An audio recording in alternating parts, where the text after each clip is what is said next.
tell me the plan, man? That depends. Who's asking? Oh, sure. I bought these tickets at the door, and I think you're the guy I'm supposed to ask for. Yeah, I've got a game plan. But what's your name, man?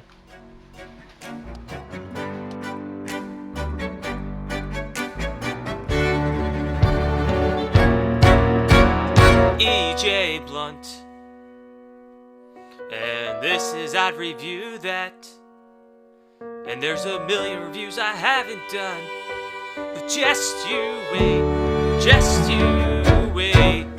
Here comes the general. Ladies and gentlemen, Here comes the general. the moment you've been waiting for, Here comes the general. the pride of Mount Vernon, Here comes the general. George Washington. We're on a boat, we're off land, see Mount Vernon firsthand. In the summer sun with no plan. Hey yo, I should have brought my fan. Check it.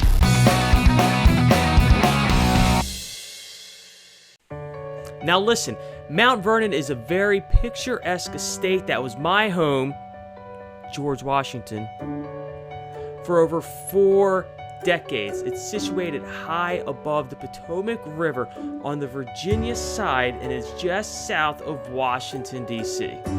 Now, Mount Vernon used to be a tobacco farm and comprised of over 8,000 acres.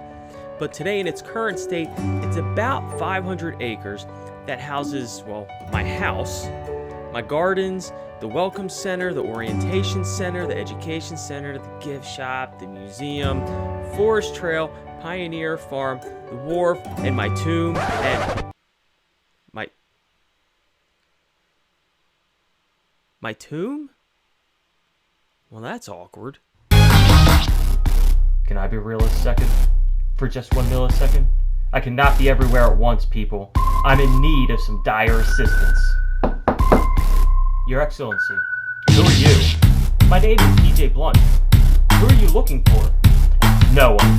I guess you'll do. Now be steadfast and go to the crew. They need someone to take command. Go lead them around my land. And listen, you don't have to cross the Potomac in the cover of night to visit Mount Vernon. In fact, I'm pretty sure they only want you to come during normal visiting hours. But when you can take a boat to get to Mount Vernon, you take a boat. And yes, I know they did not cross the Potomac. They crossed the Delaware. But Mount Vernon is on the Potomac, so we are crossing the Potomac. Now, whether you arrive by boat or by car, Mount Vernon does have a shuttle service that'll take you around the property. But I wouldn't get too used to it because you're gonna still do a lot of walking. And as I mentioned, as George mentioned, Mount Vernon is situated high above the Potomac River, meaning it's on a big hill, meaning there's going to be lots of steep inclines you're going to have to walk up to get around the property. So, I would make sure I wear a good, comfortable pair of shoes that you can wear for a few hours as you walk around Mount Vernon. Now, after you enter through Texas Gate, if you hang a sharp right, you'll be able to go to the shops at Mount Vernon and the Mount Vernon Inn restaurant. Of course, there you can find all kinds of George Washington and Mount Vernon themed wares, books, toys, clothes, decorations, pretty much anything you could think of is there. They even have rum from George Washington's distillery. But if we strike that and reverse it, we'll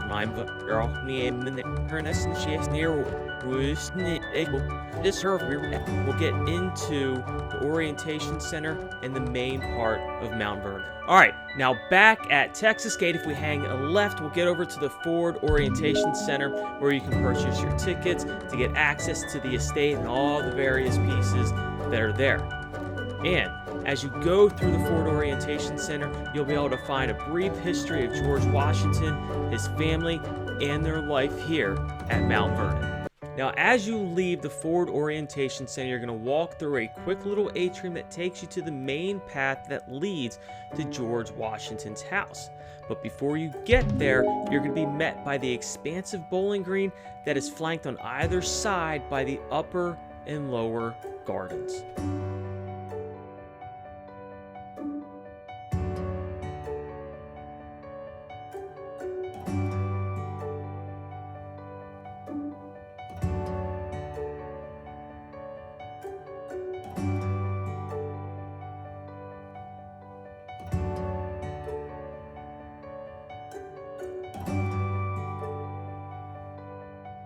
once you venture past the bowling green and the gardens, you make it to George Washington's mansion.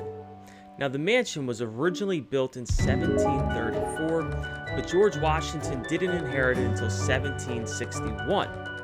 But during the 45 years that he lived there, he expanded it to 21 rooms and over 11,000 square feet. Now, while I was there, unfortunately, I wasn't able to take a tour on the inside, but I did get some good footage and some good pictures of the outside.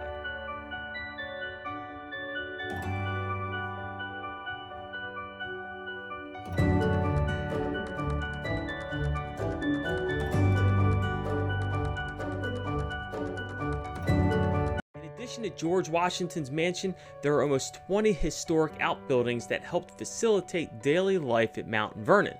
Now, to the upper side of the mansion, you'll have the servants' halls, the gardener's house, the salt house, the spinning house, the overseer's quarters, the blacksmith, the greenhouse, slave quarters, stove room, and shoemaker's shop. And to the lower side, you have the kitchen, storehouse, clerk's quarters, smokehouse, wash house, coach house, stable, dung repository, and then all the way down by the river, you have the ice house. After you leave the mansion area, you can go visit the Washington family burial vaults, aptly named the Old and New Tombs. The Old Tomb was the original resting place for George Washington, but it was just a temporary arrangement until the New Tomb could be built. Now, at the New Tomb, George and Martha Washington sarcophaguses are there on display for you to go to pay your respects, and there's several other memorials to other family members in that same area. And just a short distance away from Washington's tomb is a shadowy, tree-lined gravel walkway.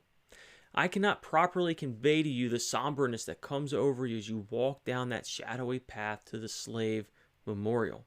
You see, in order to get to the slave memorial, you have to walk through a cemetery that is the final resting place of the slaves that served at Mount Vernon. And it's an ordinary looking area that is especially easy to overlook, with Washington's tomb as the main focus in that immediate area. And when you're finished paying your respects at Washington's tomb in the slave memorial, you can walk down a nice brick path that leads to the wharf right there on the Potomac River. And a short distance away from the wharf is the Pioneer Farm. The farm is a 4-acre representation of George Washington's 18th century farm that's been applauded for its innovative farming practices for the time. So this is normally the time in my videos where I talk about other people's reviews of whatever it is I'm reviewing. Well, I'm not going to do that anymore, primarily because I really don't care. I've already done my research and read the reviews and everything. So this video is really about my reactions on my experience. So I'm going to keep it at that. So with that being said, I'm going to give Mount Vernon a racing ostrich. It's a really nice place to go, but it's not a place I'm necessarily going to go to every time I'm in the area. Now, while I try to go different times of the year, yeah, summer, it's hot, there's not a lot of shade, there's a lot of walking, so you don't really get any break from the sun. So there are other times of year that I would like to experience, and then like I mentioned, I didn't get a chance to tour the mansion, so I'd like to do that too. But like I said, a racing ostrich is a really nice place to go, and I will definitely be going back to visit. Alright, so if you're in the Washington, D.C. area, whether by boat or by car, I definitely suggest you go visit Mount Vernon. It is just a really pleasant trip that I think you're really going to enjoy. Now, other than that, that's all I've got. I'm EJ, and this is I'd Review That.